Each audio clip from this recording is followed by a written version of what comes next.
Hello, my name is Elena Siegel. I'm a partner at Kearney. Welcome to ADSW series. It's a pleasure to be here with you today. ADSW, led by the UAE and Masdar, is a global platform accelerating sustainable development. The ADSW series is a year-round initiative that brings together experts and thought leaders to share insights on key issues shaping the global sustainability agenda. Our session today covers transforming waste to resource. As waste levels continue to rise globally, managing it effectively has never been more critical. Today's episode, Transforming Waste to Resource, the End of the Waste Era, focuses on innovative solutions to turn waste into valuable resources with a look at both economic and environmental benefits. This discussion is particularly timely as we prepare for ADSW 2025, where circular economy and waste management will be central topics. We aim to explore practical strategies to create more sustainable and livable societies. Okay. I'm honored to be joined here by Dr. Daker Rabaya, CEO of Waste Processing and Recycling Environment at BEEAH. Dr. Daker brings over 10 years of experience and expertise in the field of facilities management. His role includes overseeing the smooth operation of all of BEEAH's facilities, including the material recovery facility, tire recycling facility, construction and demolition waste recycling facility, composting, plastic recycling, and wood processing at the Waste Management Center at Al Saja, among others.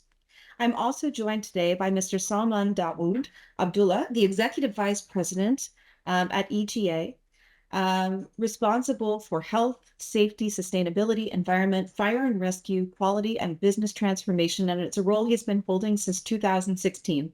Gentlemen, thank you so much for joining me to discuss this important topic. I hope that we have a good discussion, and I'm looking forward to getting right into it with you today. Thank you so much for making the time. This is obviously a very, very critical topic. How do we actually think about harnessing waste to energy solutions, both from an industrial standpoint, but also from a combustible waste standpoint, topics which both of you are able to speak to quite extensively. So I'd like to start out by asking you both to reflect on where do you see the waste to energy applications that are currently proving to be most effective and bringing industrial waste or combustible waste and turning that into energy resources today? And what challenges specifically do you see in how we scale those solutions going forward? Dr. Daker, perhaps we can start first with you to talk a little bit about the combustible waste, and then someone I'll have you speak specifically around industrial applications. Thank you. Thank you for having me. Well, first of all, I would like to say that in my career, over the last 25 years, I started to hear or started to practice waste to energy closely since 2006. That was the first time when we started serious discussions in the United Arab Emirates about the implementation of waste to energy. We knew very little about it, to be honest with you, back then. And as we moved on, we started to learn more and more. When we talk about waste to energy from environment or from waste management or from the waste management point of view, we look at waste to energy as a solution to address the waste that has a lot of carbon and can be thermally treated to produce either an energy for use or an energy resource that can subsequently be used in other technologies, like in internal combustion or in a turbine generator, etc., etc. And as we stand now, we have one fully operational waste to energy facility that is producing around 30 megawatt of electricity in Sharjah. And we have another big facility that has been announced recently in Dubai. And it is in the final stages as per my understanding in the commissioning, and it is going to very soon to be a fully commissioned facility. We now have more ambitious plans in Abu Dhabi for waste to energy, but all these incinerators are addressing municipal solid waste. At the same time, we have a lot of smaller scale incineration facilities in Abu Dhabi and other Emirates that are addressing hazardous industrial and medical waste. Thank you, Dr. Daker. Salman, if I can turn to you for a minute, I think Dr. Daker has spoken a lot about the extensive work that BEEAH has done to expand waste energy from a combustible standpoint. Let's turn a little bit from that to EGA's innovation around taking waste from an industrial standpoint and feeding that into other manufacturing processes. I know we've spoken before about some of the innovative work that's not just been recognized in the UAE, but on a global basis. Can you share a bit about this innovation that EGA has pioneered, taking aluminum processing waste and pushing that into cement manufacturing specifically? Yes. Thank you very much for having me, Alina. It's a real privilege to be here. Yes, I'd like to talk about a particular industrial waste, which is called as spent pot lining. Spent pot lining is basically carbon and sodium carbide related item which stays into the pot for up to 5 years. At the end of its life, it comes out, and it's one of the most difficult ways for the aluminum industry. What we did is we went through the literature review and we found what are the potential solutions from academic point of view to deal with spent pot lining, or SPL as it's known in the industry. We engaged with MIT and we developed a paper with one of the cement factories in the UAE. We analyze down to the detail what is the composition of the quarry material which is used in the cement, what are the fuel sources which is used in the cement factory, and we mapped it across what is contained in the SPL material. And we found there's a high degree of alignment between the two materials. We followed that with a pilot project in which spent pot lining was sent in a properly crushed manner so that it could be a feedstock into the cement factories directly. And what we found is that not only it reduces the energy requirements of the cement factory, in other words, whatever fuel they are using has to be reduced. So it reduces the CO2 emission from the cement plants.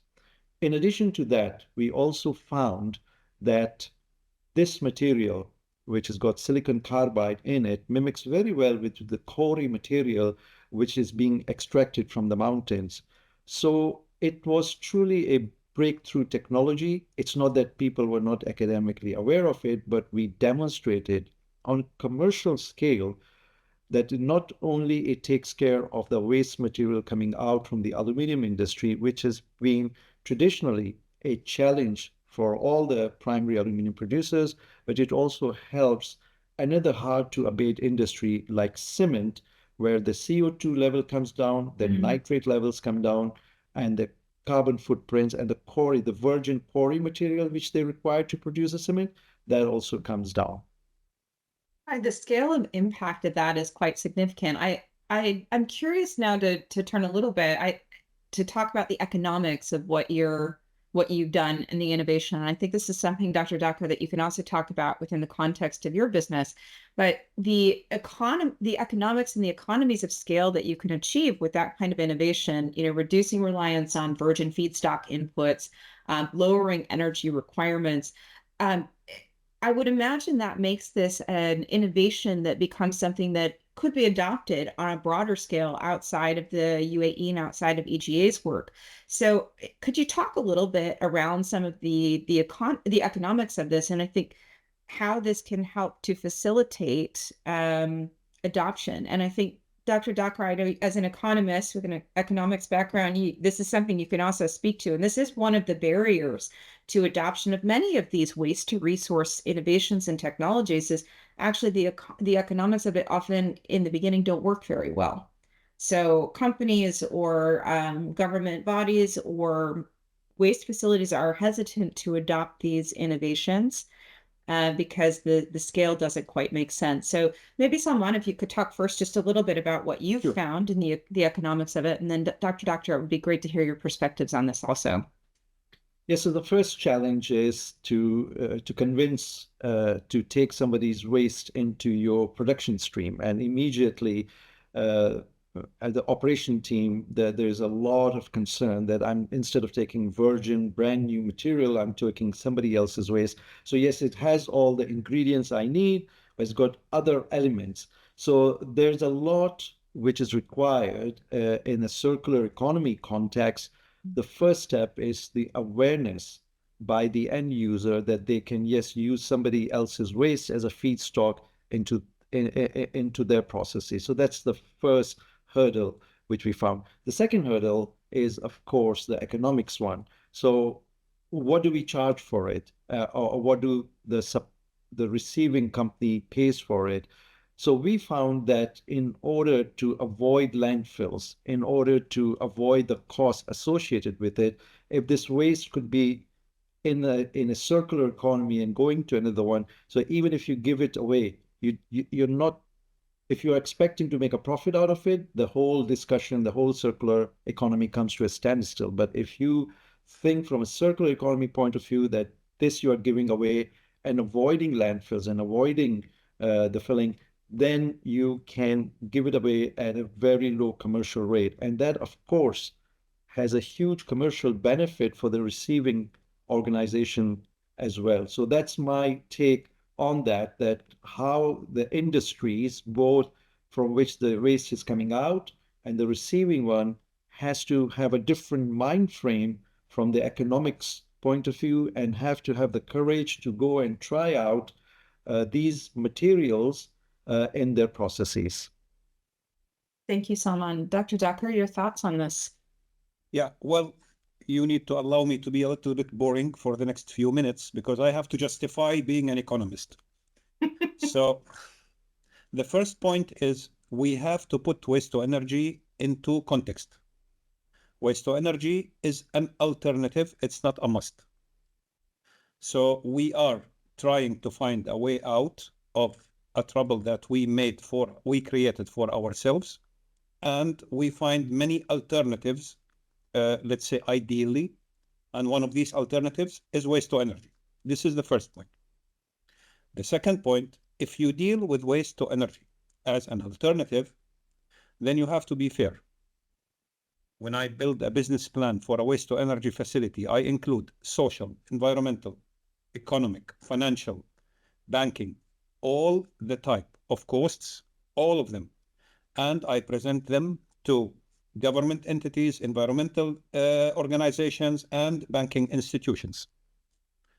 Unfortunately, the other options are not treated the same way. In such a model, landfill will win every day. So whenever you make your calculation and you find that you need to pay $7 per ton to dump your waste in a landfill, or you are allowed to pay zero by piling it somewhere, waste to energy will always be a lost case. If we put the first point and the second point in the full context of building a waste to energy model, then we come to the conclusion. The conclusion is you have two ways to make waste to energy justified, either by heavily subsidizing it or by having an inclusive model where you calculate all the real cost. And when I say real cost, I mean that right now we are maybe including only 10 to 30% of the total cost of landfilling waste, because we consider a piece of material, a plastic container, to be waste only when you have the intention to discard it. The right way to look at it is that if this piece of plastic or this container is eventually discarded, it means it was designed to be waste. And if you look at it this way, waste to energy is much more cheaper, safer than any other alternative. Unless, in my professional and personal opinion, unless we treat waste to energy fairly, and unless it is in this full context, it is it will keep struggle to find its way in our region, and I mean here GCC and Middle East. I think that's an interesting question, right? Because some of this comes down to regulation and reporting requirements around, what the actual costs are for some of these products and pieces that are being put out, right? I agree with you, Dr. Daker. I think right now there are a lot of hidden costs that aren't clear, and we don't actually charge for what the cost is in reality. It's a fraction of it. The visible cost is a fraction of the real cost. But I think there's a question, and I guess this brings me to my next ask, which is, if that's the case, if some of this is about creating more transparency around the actual costs, um, what is, and in order to support adoption of innovation around waste to energy or waste to resource, what is required in the environment to do that? You've started talking a little bit about it in terms of calculating all the real costs, but I think there's a question that I have is there a role that governments need to be playing to support some of these activities and helping to encourage adoption beyond just a subsidy necessarily? Is there a regulatory support that's required? Are there issues with adoption of technologies because of the existing regulatory regimes? And I think this is not someone, I think also you can speak to this within the industrial context. Obviously, there are regulations and standards around inputs that go into other industries or other processes. So, are those barriers today to adoption of new innovations? What do we need to do to address those? So, yeah, that's a very interesting question. But what the audience needs to understand that when it becomes a regulatory requirement. Let's take the example of scrap aluminium. Uh, Unfortunately, in our region, in the GCC, less than 50% of scrap aluminium finds its way back into the recycling process. Most of it is either disposed and lost in the landfills, which is a huge problem for the future, or it's packaged by small, what I call mama papa shops, and they just export it elsewhere, where it may even be managed in a less than more sustainable manner. So you can put in a regulation that no, you cannot export any of that. Then it becomes a matter of compliance. And compliance is just you have to do, it's a top-down approach, and you have to do it, and no matter what the costs are. Another model is to create an ecosystem where it becomes economical for all the parties involved. And the less the regulation there is, the better. So, for example, EGA has now announced the largest recycling plant in the Gulf region. So it will be 170,000 tons, where the scrap merchants can bring the material in rather than packaging and sending and even putting more carbon footprint as the things move across borders, as to take it in EGA and recycle it. So this is an innovation technology from our side, because scrap material comes in all type of alloys. It's got powder coated, color coded. So you have to deal with it, but make sure that it becomes economically viable both for the scrap collectors and suppliers, and as well as for the recycling plants. Then looking at the 50% number, which I mentioned, so some people may consider that this is a huge loss. We look at it as an opportunity. If you have created an ecosystem where it's economically viable within the region, then instead of it's moving around and going to waste, people will find innovative ways it not to end up in the landfill. They will find ways where families, children, in shopping malls, in their homes, instead of just throwing it in the bin, they do it more responsible collection and making sure it gets to the correct place where it could be recycled and brought it back into the economy. I'm particularly passionate about this because unless, like other materials, aluminum once produced, it could be recycled infinitely. But that's not all.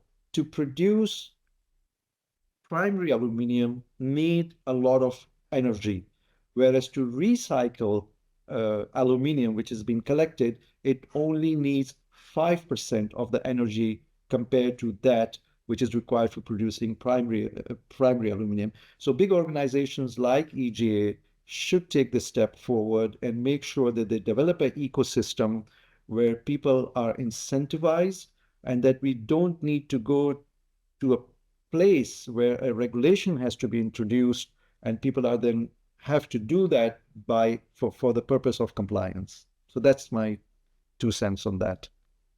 Thank you, Salman. Dr. Daker? Yeah, I fully agree with what Mr. Salman just said, and it is an exciting experience to hear about. But looking at this in a context, EGA is one participant in this very long supply and value creation chain. I spent around a year analyzing all the legislations available in waste management, and I would like to say that I admire the European Union way. When you analyze the directives, you can regroup them into two main groups. One group is putting the frame, so it's a framework directives talking about general parameters, KPIs, etc. The other one goes deep into each chain of the waste management, putting more and more detailed actions, more stringent targets, and controls the feedback. If you go to Eurostat today, you can find all the data you need to know about where the potential resources go and where do they move from point A to point B. Why this is important? Because the biggest risk that is facing circular economy is what I call the fragmented approach. So you let EGA face the challenge, work very hard to manage a chain where other participants have their own interests. And to be just in simple terms, waste generator wants to get rid of his waste immediately for free, while waste transportation company has a different KPI. They have to transport as much as possible in this container from point A to point B, spending as less as possible to make good margin of profit. And similar interests are along the chain, and then you end up with, let's say, the Ministry of Environment having a KPI that has nothing to do with any financial or economic KPI. They want to save the environment. Well, it doesn't work that way. And unless you bring all the participants under one umbrella, similar to the model that took place in Europe, unless this happens and unless we realize that decentralization in waste management and when it comes to environment is not an option, we will keep putting a lot of effort, receiving not as much as anticipated of a result.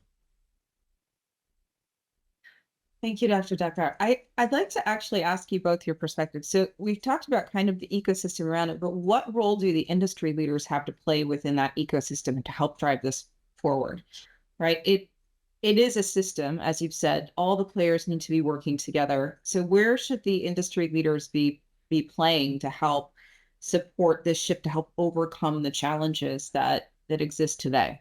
Well, maybe I can pick Sure. this up for a few minutes. Well, first of all, the waste management and the circular economy has to be tailored to the social and the economic landscape.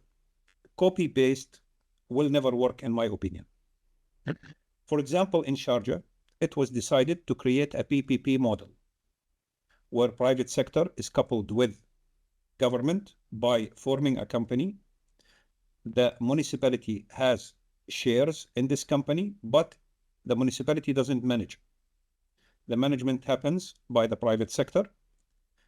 And in this case, you are making the environmental and social responsibilities, and you control them by the representatives of the municipality, and you have the agility, the innovation, and other embedded in a commercial entity DNA culture, and they both work hand in hand. The result, today I am recovering 89 to 90% of all the waste that I receive through one gate, which is the waste management complex in Saj'a in Sharjah. And I'm still not happy because I'm targeting 100%. But I created a cluster which is an international reference. It's a waste industrial city, a waste management complex with 12 facilities. Each facility has its own role to divert as much as possible waste with a target of zero waste to landfill. So this is when it comes to the organizational part of it. But I'm not saying that the same thing should happen in each and every city in the Middle East. What I'm saying is we found one way. We think it is suitable for everybody else because it worked here. But others can tailor it to their specific needs. So when this organizational step is taken, an industry like a cement factory, for example, can be audited to ensure that the more they consume resources, the more they have to substitute these resources with sustainable solutions. Believe me, you end up with companies like EGA, big steel factories, and big cement factories becoming the pioneers in sustainable solutions because they are a huge consumer of energy. And the way I see it in the future, is that a company like BEEAH will be an energy provider rather than alternative fuel provider. Unless the big consumers of energy adapt this model by themselves, and then they start to be part of the solution rather than being part of the challenge. Thank you, Dr. Daker. Salman? No, that's so great. I mean, that's just music to my ears. Absolutely. So that's a good segue for me to give some examples of what Dr. Daker is talking about, of how the industry pioneers can support. And the few examples I will give you at multiple levels. So for example, within the UAE, we work extremely closely with the Ministry of Climate Change to ensure that as the regulation comes in, and we are always scanning, and earlier on Dr. Daker said about the European Union, we are looking at what has already been invented and how we can, rather than reinventing it, bring it within the UAE. So one example is the UAE ETS or emission trading system, and we are in the consultation process of that with the government. Another level where big industries can play a part are industrial bodies. So for example, EGA was the first in the Middle East to join ASI, or Aluminium Stewardship Initiative. This is a non-profitable multi-stakeholder organization based in Australia, and its sole purpose is to set standards for the aluminium industry value chain. And we have one term called a COC, which is chain of custody. So it's not that you, within your own right and in your own region, produce aluminium responsibly, but you enforce or you ask in your contracts with your suppliers to source the material responsibly, to be transparent about its carbon footprint, and make sure there's no modern slavery involved. So the whole value chain, if they want to supply material to responsible organization, then they have to put their acts together. So I talked about at the governmental level, at the industrial level, and then more importantly, more closer to the shop floor level, where we have a lot of suppliers, for example, in the GCC, who are small shops collecting aluminum and remelting them and doing various things, and to educate them that what are the better standards of managing your sites, of the human rights, making sure the laws and regulations are properly followed, because they really want to do it as quickly as possible, as cheaply as possible. And we are very clear with them that we are here to help you, guide you. And if you want to be part of our value chain, a supply chain rather, then you have to step up. So yes, absolutely agree with the comment that we have a lot of responsibility. One more initiative which EGA is taking with beverage can producers and other major producers within UAE who are working with aluminium is to introduce EPR, or extended producer responsibility. This is a concept which has been worked upon in Europe for a long time, and we are now bringing this in the aluminium sector within the UAE to have more responsibility as a producer of what we produce and how that material is utilized at the end of the day. I think that's a really fascinating segue into, talking a little bit about, how we think the sector may evolve in the next 10 years. But I just before we do, would like to comment on the fact that I think the role of a leader like EGA or BEEAH, uh, it is something where you can influence through your supply chain, as you said, the type of processes, the type of materials that are used as inputs that then come into your own manufacturing process. And it has such broader reaching implications for how we're using virgin resources, how we're engaging with human capital and talent across the world. So it is something that's quite border spanning. It isn't, because the supply chain in and of itself is it's a global beast. And so when we start to work backwards into the supply chain, it does give as a leader, it gives you quite a lot of influence into how the world is working.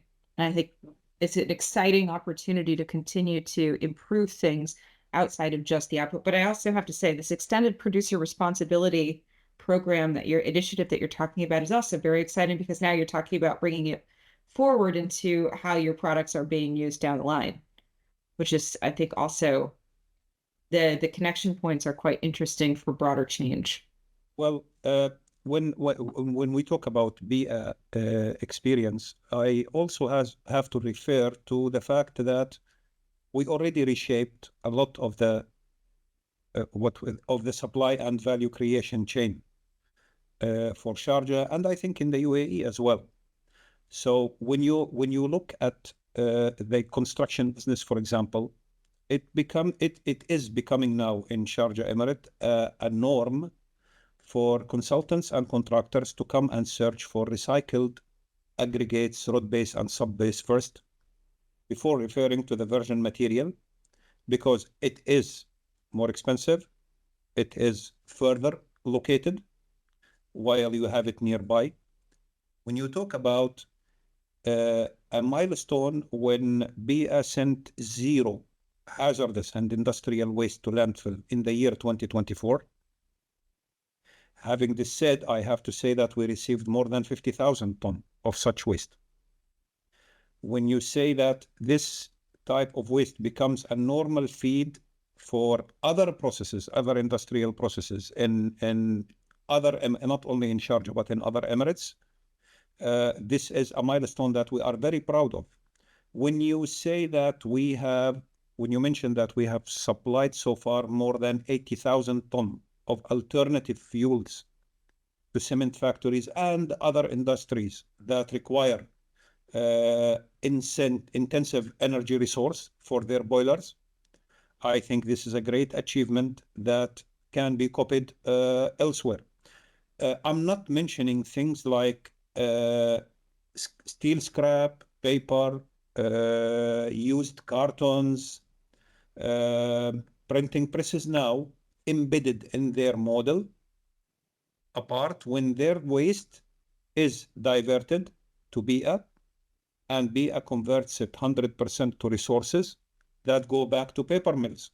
Nobody anymore treats, in no printing press in Sharjah Emirate treats its waste as waste that should go to landfill. These last 15 years of efforts that I consider most of it was done silently resulted into almost a full policy that we think partially or completely can be implemented in any other place. Sharjah Emirate might be the only in the region that doesn't have waste tires. Our landfill is empty. Moreover, we invite others to solve their problems if they have piles of tires and they don't know what to do with it. All these things mean that such effort is appreciated by the industry. The industry is willing to be part of this new and alternative supply chain. I'm not talking about plastics because that becomes now business as usual to source plastics for recycling or other standard initiatives that have been initiated a long time ago. Thank you, Dr. Daker and Salman both. Before we conclude, it would be great to hear from you as this sector continues to grow and evolve. What are the big opportunities that each of you are seeing in the landscape, the technologies, the potential disruptions? What do you see coming over the next decade? Salman, maybe if you want to start. Sure. Uh, Dr. Daker has a much larger landscape. He can look at much larger. I can only talk within the aluminum value chain and supply chain. And one other material which has been a challenge for the industry is bauxite residue. So bauxite is the main ore which comes from certain parts of the world. You refine it. And the first part of the refinery is you add caustic soda to it so that the digestion processes could follow. But at the end of the day, when you've extracted the alumina, which is aluminum oxide, from it, what is remaining is one of the most hazardous material in the aluminum business, and it's called red mud or bauxite residue. And there's approximately 150, and I say that again, 150 million tons produced every year around the planet, and only 2% is put to productive use. EGA, again, following our precedence on the spent pot lining, we engage with the best universities, we engage with the best expertise in the field, we employ them, and after years and years of research, we have a breakthrough technology in which this bauxite residue can be detoxified and mixed with the local sand, with the UAE sand, and make actual soil. So we have made some early announcement. We are now constructing a plant where it can be done on a pilot, or it can be done on a commercial basis. But the way forward for us is always R&D, making sure you pilot it and commercialize it.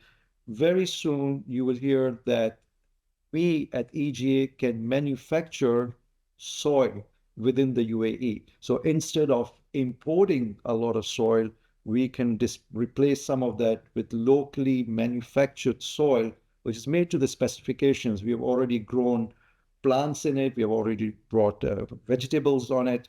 So my view is that there's a lot of science and technology out there, and we all who are dealing with large scale waste material need to go back to square one, study it, and transform them into technological breakthroughs and then commercialize them. So those are my few thoughts on that. Thank you. Dr. Daker. Well, if I would talk about the challenges that I see from BEEAH perspective, so to be honest with you, my and our first challenge is the creating the heritage and creating the second, third, fourth line of enthusiastic individuals who would carry on. Our second and third generation now are using completely different tools and different ways of thinking. And I think we have to ensure that they keep being innovative to follow the trends. The second challenge that now we are working on is to start converting other cities into sustainable cities, similar to what we have in Sharjah. Now we are talking about other 7 cities in the Emirates. We're talking about the new administrative capital in Egypt, where we have the biggest maybe contract in the last 20 years in waste management to manage a full city that would have 6.5 million people as in population. The same thing we are doing in other countries in the region. And by the time, I think we will be reaching a milestone where sustainability will be the normal way of life. It will not be a premium or at premium, or it will not be something that is optional. And hopefully with this new generation that we are building right now, we will be there in I think in 5 years or maximum 10 years from now. Thank you, Dr. Daker. Thank you so much. Well, this has been a spectacularly fascinating discussion. I think, from what we've been discussing today, there are a number of very exciting opportunities, but sort of my key takeaways are that sort of 3 key things. I think first, it sounds very much like, whether it's from an industrial standpoint or a combustible waste standpoint, there's an element around awareness that still needs to be undertaken to ensure that people understand what the options are. They understand the real costs of not engaging in waste to resource opportunities, and they understand how they can actually bring this into their supply chains, how they can bring this into their operations, and the benefits that come not just for the planet, which is obviously a key aspect, but also to their own businesses. The second thing that I've really heard come through loud and clear today is that research and development and continuous innovation and engagement in leveraging what we've learned, but breaking models is really going to be critical to achieving what you've just highlighted, Dr. Daker, of making this transition to, it's not an option, it's a requirement in the next 5 to 10 years. But to do that, we've got to continue to push the envelope. And this is where I think leaders, like BEEAH, like EGA, have a very clear role to play to continue pushing that forward. And I think this is the third thing, which is that the leaders within the industries have an important role to play, not just in the investment into R&D and innovation, which I think is obviously critical, but also into propagating that more broadly through the ecosystem, whether it's through into the supply chain or whether it's downstream into end users of the products. So thank you very much. This has been fantastic. I would like to thank our audience as well today for joining us. And especially a huge thanks to both of you gentlemen for your valuable insights. We hope that today's discussion has provided you with insights on how we can continue to transform waste into a valuable resource for a sustainable future. And as we continue these important conversations, we very much look forward to welcoming you to Abu Dhabi Sustainability Week 2025. It will be taking place next year between January 12th to the 19th. Abu Dhabi Sustainability Week 2025 will provide even more opportunities to engage with global leaders, innovators, and experts as we work together to advance sustainable solutions. Thank you again, and we look forward to seeing you in January. Thank you. Thank you very much.